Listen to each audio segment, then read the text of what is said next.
Bonsoir à toutes et à tous.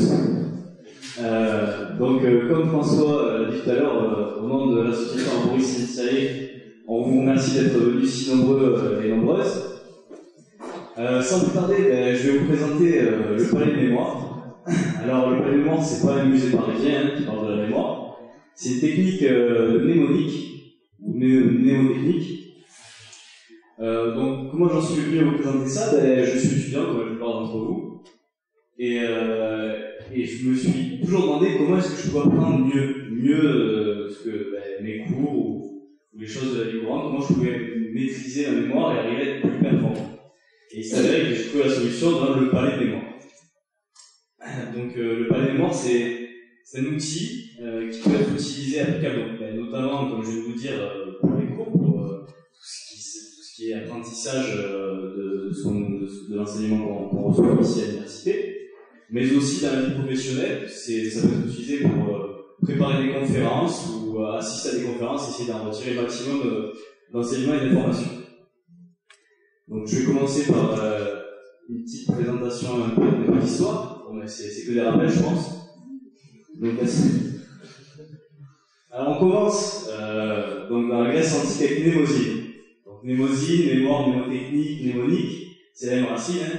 Donc Mnémosyne a été considérée comme la déesse de la mémoire. Bon, elle n'a pas fait grand-chose, mais elle a créé 9 muses avec Zeus. Bon, voilà, on peut lui donner ça, et en plus elle a donné son nom à tout ce qui est fait à la mémoire. Bon, un peu plus intéressant, on a Simonides de Céos.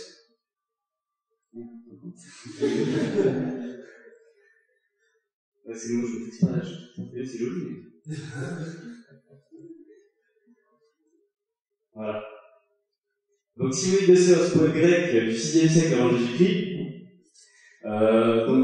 Pour l'histoire, c'est le premier homme considéré comme étant le premier homme à avoir utilisé de l'art de la mémoire.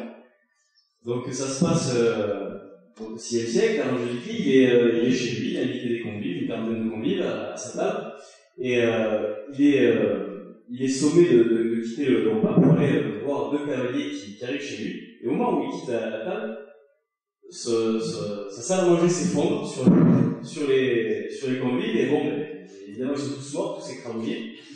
Et donc pour la première fois, on a vu apparaître l'art de la mémoire. Simonides de Céos a réussi en fait à reconstruire dans sa tête, dans son palais de mémoire, la scène où il y avait ces 40 convives, et il a réussi à indiquer en fait à la famille des défunts l'emplacement exact où se situaient les morts. Donc, premier acte de l'art de la mémoire, on doit Simonide. Ensuite, donc un peu plus récent, 16e siècle de notre ère, Giordano Bruno, philosophe mathématicien italien, astronome aussi à ses dates par lui, c'était un ecclésiaste. Lui, il n'a pas de bien fini, il a été accusé d'hérésie, donc il est mort, assassiné évidemment. Il avait des théories, il avait exposé des théories sur l'infinité de l'univers, ce qui était pas mal pour l'époque. Et il a développé, donc au niveau de la mémoire, il a développé des techniques de mémorisation, la technique mnémonique des ombres, dont je parlais un peu plus tard dans l'exposé. Et je finirai ce petit cours d'histoire avec Solomon Benjaminovitch Tcherekalski. Merci. Il est un journaliste synesthète. Donc la synesthète vient de synesthésie, c'est une condition médicale, peut-être plus simple en fait selon comment on le perçoit, mais en fait la synesthésie c'est le fait d'associer, donc quand on reçoit une information, c'est le fait d'associer cette information avec tout un ensemble de choses, que ce soit des couleurs, des sons, un goût, une odeur. Par exemple, le chiffre 3, lui, va le voir de couleur orange. Il va voir le chiffre 2, il va avoir une couleur. Ce qui leur permet, en fait, en faisant ces associations-là, aux synesthètes, de retenir une quantité astronomique de données. Bon, parfois, ça peut leur faire du tort, hein. On a pas mal de cas d'associabilité avec ces gens-là. Mais en l'occurrence, le palais de mémoire essaye de se rapprocher un peu de ce que font les synesthètes de manière automatique, en essayant de faire ces règles d'association et de pouvoir mémoriser de grandes quantités de choses très rapidement et très simplement. Donc, aussi pour l'anecdote, cet homme a été l'un des hommes les plus étudiés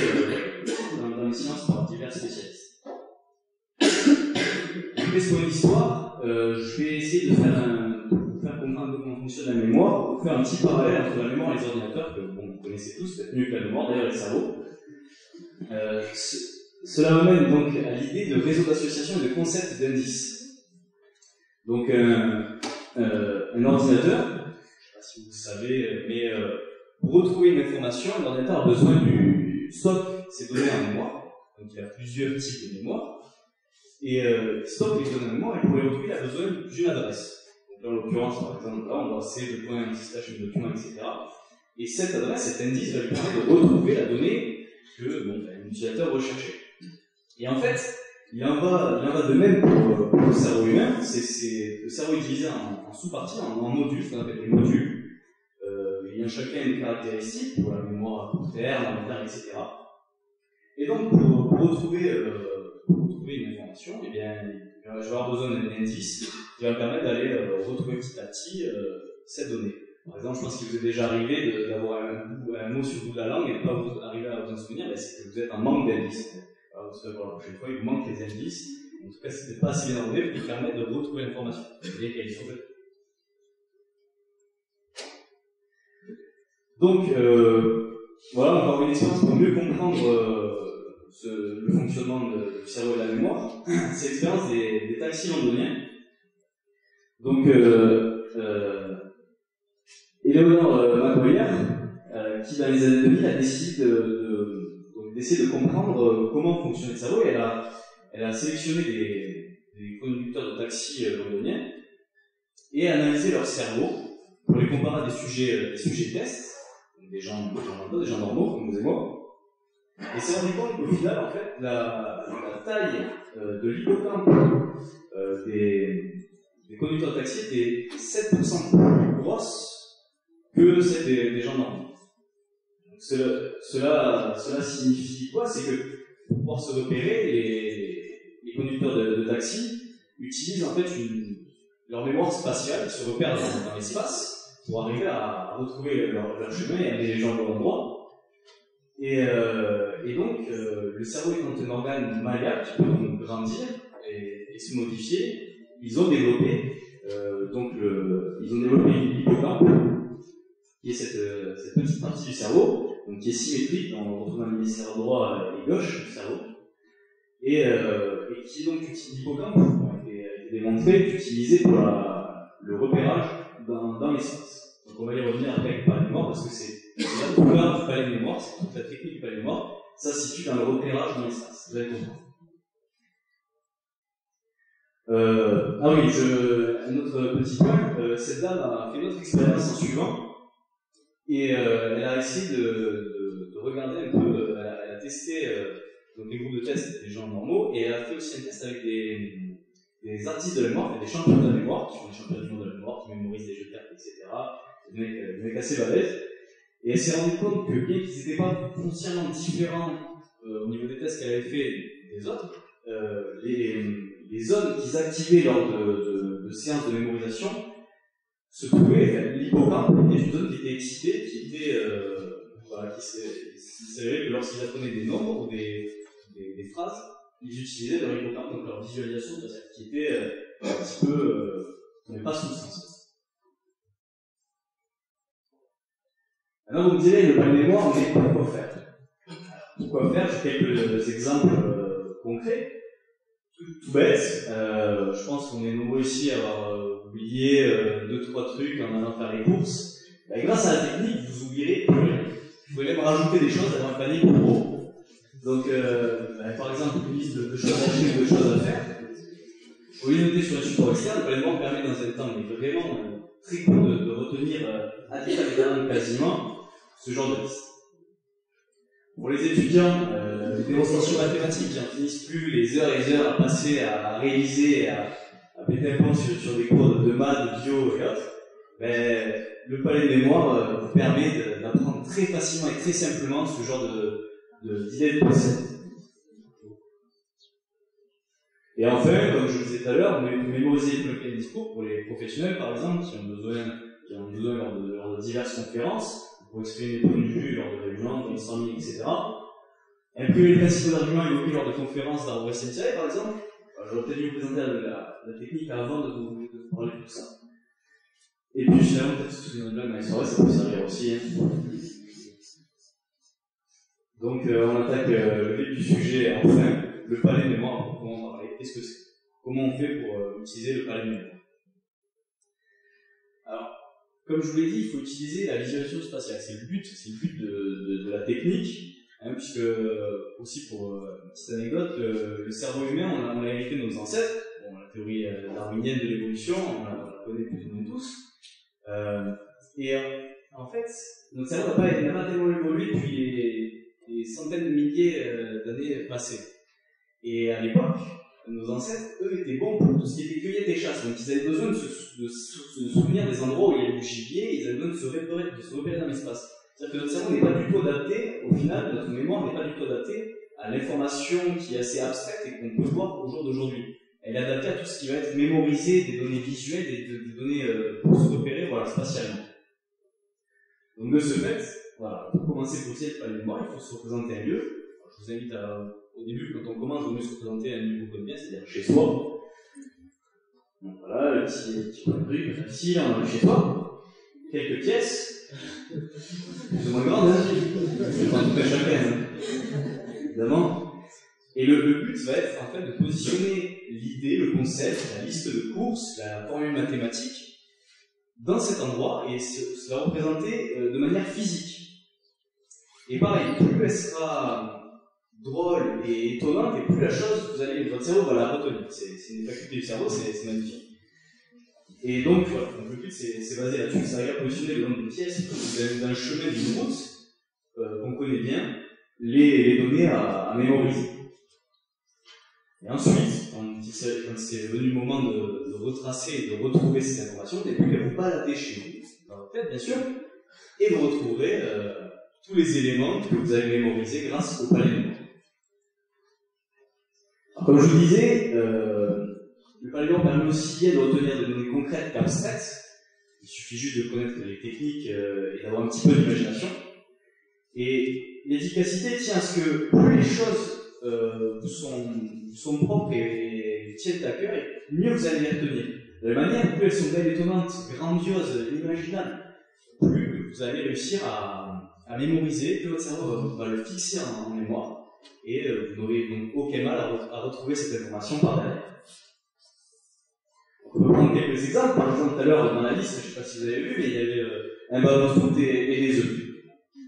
Pourquoi ne pas s'imaginer dans mon salon deux poulets qui jouent au foot et qui se battent pour se mettre des buts.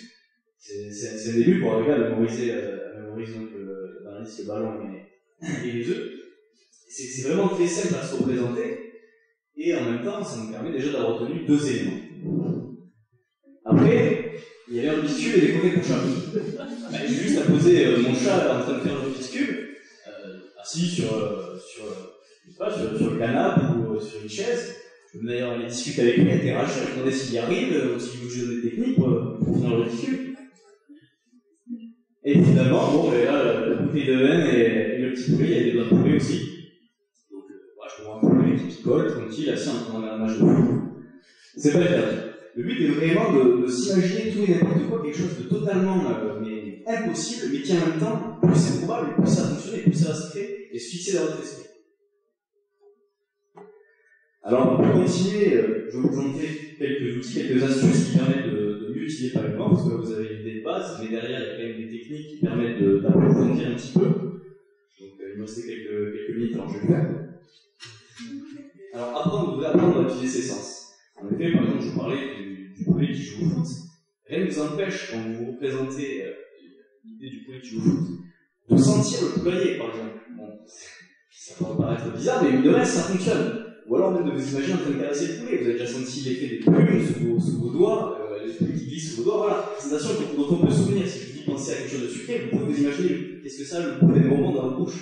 Il a exactement de même pour le palais de mémoire. Vous associerez d'idées et de choses à l'objet que vous voulez vous souvenir, et plus ça fonctionnera, et plus ça s'inscrira profondément dans votre mémoire.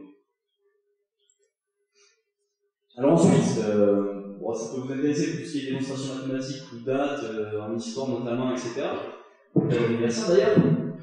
L'alphabet numéral, c'est une table donc, qui peut être propre à chacun, on peut changer comme on veut. Là, en l'occurrence, cette table-là présente toutes les consonnes de notre alphabet et qui correspondent à tous les chiffres de 0 à 9. Donc, par exemple, le 1 sera T ou D en fonction de la forme. Le 2 sera N car le N a 2 pieds. Le 3 sera M selon la même logique puisqu'il a 3 pieds. Le 4 sera R puisque dans le 4, sans le R. Le 5 sera L en référence au chiffre 50 romain. Alors, je vais un peu vite, mais au final, on a terminé en plusieurs. Celle-ci, celle que je vous présente, celle que j'utilise par exemple quand j'essaie de mémoriser des choses, elle marche très bien. Ça prend 5 minutes à la fin. Vraiment, c'est vraiment pas mal. Le 6, alors J ou CH, alors là, il y a le 6 et le 7, il y a deux petites phrases mnémotechniques, enfin pas mnémotechniques, mais pour se souvenir un peu des sons. Le 6 sera représenté par 6 jarchantes, et le 7 par 7 poils à rire. C'est pour le petit truc. Le 8, on voit qu'en écriture manuscrite, le F représente un 8, et le V, F et V ont quasiment la même consonance, on les prononce presque pareil. Donc voilà, ça suit toujours la même logique. Le 9, c'est un P symétrique, ou un B rotaté de 180 degrés. Finalement, le 0, S et Z, qui ont la même consonance, pour terminer avec toutes les consonnes. Et grâce à ces consonnes, ces initiales, on peut retrouver une date. Non? Si. Non? Allez.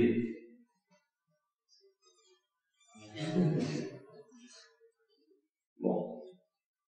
Par exemple, le 14 juillet 1789. Vous connaissez, vous savez ce que c'est? Bon. 3 randonnées avec un groupe dans sa capoeira en remissant des ballons. C'est bête comme phrase, c'est vrai que c'est assez plus long que 14 juillet 1789, mais mine de rien, ça reste dans l'esprit. Alors 14 juillet 1789, on la connaît tous parce qu'on l'a rabâché depuis des années, mais pour des choses, des formes mathématiques ou d'autres dates, ça devient hyper intéressant et on peut en tenir vraiment énormément. Et puis 3 abonnés avec un groupe dans sa capoeira en remissant des ballons, je suppose que demain, si je vous demande quelle était la traduction de 14 juillet 1789, tout le monde va se souvenir, si vous êtes représenté dans votre tête cette scénette-là, c'est un poil que vous voyez oublier ici demain. Donc voici un peu pour l'exemple de la table. Ensuite, les symboles numéraux. Ça, c'est pour plus être lors du discours, se souvenir un peu, ordonner en fait les choses. Donc là, correspondra en fait à chaque chiffre, donc à chaque idée que l'on veut ordonner, un symbole. Pour le 1, on aura, bon, là, c'est pareil, chacun choisit la sienne, il y en a qui disent des symboles numérotiques. Pour le 1, ce sera un cierge, donc la forme correspond, le 2 sera un signe, de la même manière, le 3 correspond au trident, et le 4 un F, etc., etc. Bon, pour finir avec ces petites astuces, ces trucs et astuces, il existe d'innombrables méthodes pour parfaire son palais de mémoire. L'idée, je vous l'ai présentée, c'est vraiment de se représenter de manière donc spatiale les choses, les données. Mais on peut utiliser aussi le mind mapping pour la prise de cours. Je vous encourage pour les universitaires à regarder ce que c'est que le mind mapping, c'est hyper intéressant. Ça fonctionne vraiment pas mal. En plus, tout ce qui est c'est représenter sous forme graphologique les données du cours. Le système mnémonique des ordres, dont j'ai parlé tout à l'heure de Giordano Bruno, est un système très très complexe par contre. Il demande un peu à maîtriser, mais une fois maîtrisé, il permet juste d'apprendre des choses de manière extrêmement facile et aisée. Et finalement, si vous êtes curieux, je vous invite à aller voir la table de rappel qui fonctionne à peu près selon les mêmes principes et qui permet d'utiliser au mieux les capacités du palais de mémoire. Voilà, l'idée. Bon, ça y est, c'est fini. Alors, pour conclure, je vais reprendre un petit peu les idées de départ de pourquoi j'ai choisi le palais de mémoire. Alors, pour les universitaires, ça permet des performances sociales et professionnelles qui sont vraiment qui sont justifiées. Socialement parlant, on n'a pas besoin de se soucier d'avoir peur d'oublier des choses. On a juste à utiliser par les mémoires avec un peu de temps et d'envie. C'est vraiment facile d'apprendre la technique et de l'utiliser. Et plus on l'utilise et plus on est fort et plus les choses deviennent faciles à assimiler. De la même manière que pour les universitaires, je sais que depuis que je suis petit, depuis que j'apprends les choses à l'école, c'est cool, on va apprendre des choses, mais on m'a jamais appris à apprendre. Et je pense qu'on est tous égaux dans ça, on a tous la même capacité de mémoire, et c'est beau quand on dit oui, il y en a qui sont plus capables de que d'autres, certes à un certain niveau, ok, mais on est tous capables d'apprendre plein d'éléments, on est tous capables d'utiliser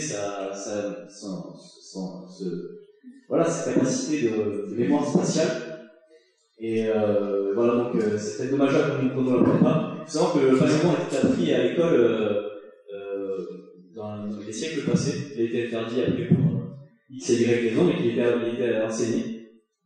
Ensuite, une notion de confiance dans les conformes, c'est avec l'idée de mémoire et d'avoir confiance en soi aussi. Si je sais que j'ai pas la peur de payer, je sais que j'ai confiance en moi, je sais que ce que je fais, voilà, c'est sûr et certain, c'est ancré dans la mémoire.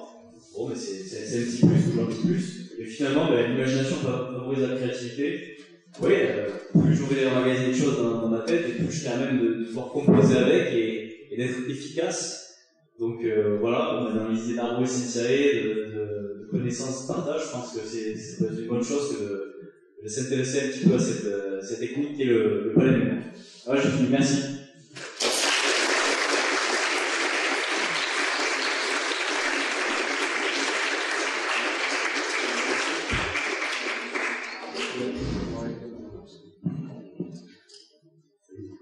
Alors, vous avez toujours la possibilité de poser des questions sur un timing peut-être plus court pour pouvoir les soumettre, mais quelques questions, ça peut être bien.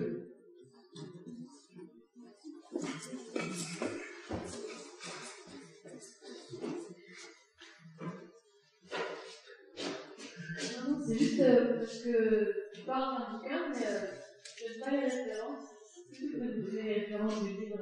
Les références du livre? Oui. Vieux des livres. Merde. Un peu de mémoire? Non, si, les bouquins, mais je peux vous les donner après, si ça intéresse. Je vais citer à ce moment. Non, je vois pas. Question?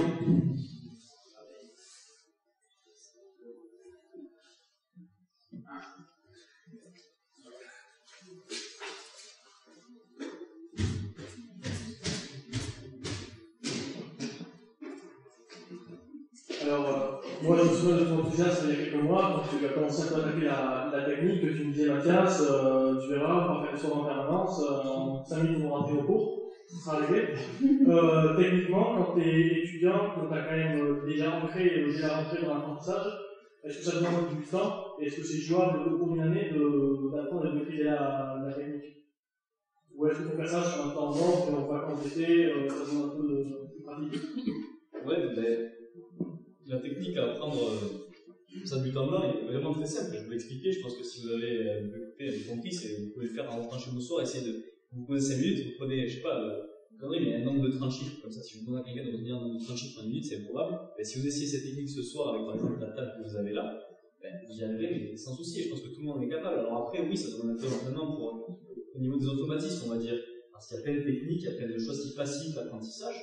Voilà, la mémoire, c'est la globalité, mais derrière, il y a des choses pointues et qui facilitent. Alors oui, ça demande un peu d'entraînement, mais après, ça se fait aussi sur le tas. C'est-à-dire que, voilà, quand moi j'apprends un cours, récemment, il y a un petit examen, mais voilà, j'ai lu mon cours, je l'ai appliqué, et ça me fait un entraînement en plus à chaque fois. Donc, pour ceux qui veulent juste me toucher de manière un peu évasive, ça prendra que dalle comme temps, il suffit juste d'essayer de l'appliquer sur un petit examen comme ça, en cours, alors, une conférence ou un oral, ou alors s'entraîner comme ça, une liste de courses tout bêtement. Sur la liste de courses, c'est une première chose que j'ai faite sur la liste de courses aussi. Et ouais, ça demande vraiment rien comme ça. En fait, la technique est apprise, il ne faut pas des bouquins entiers pour les comprendre. C'est facile.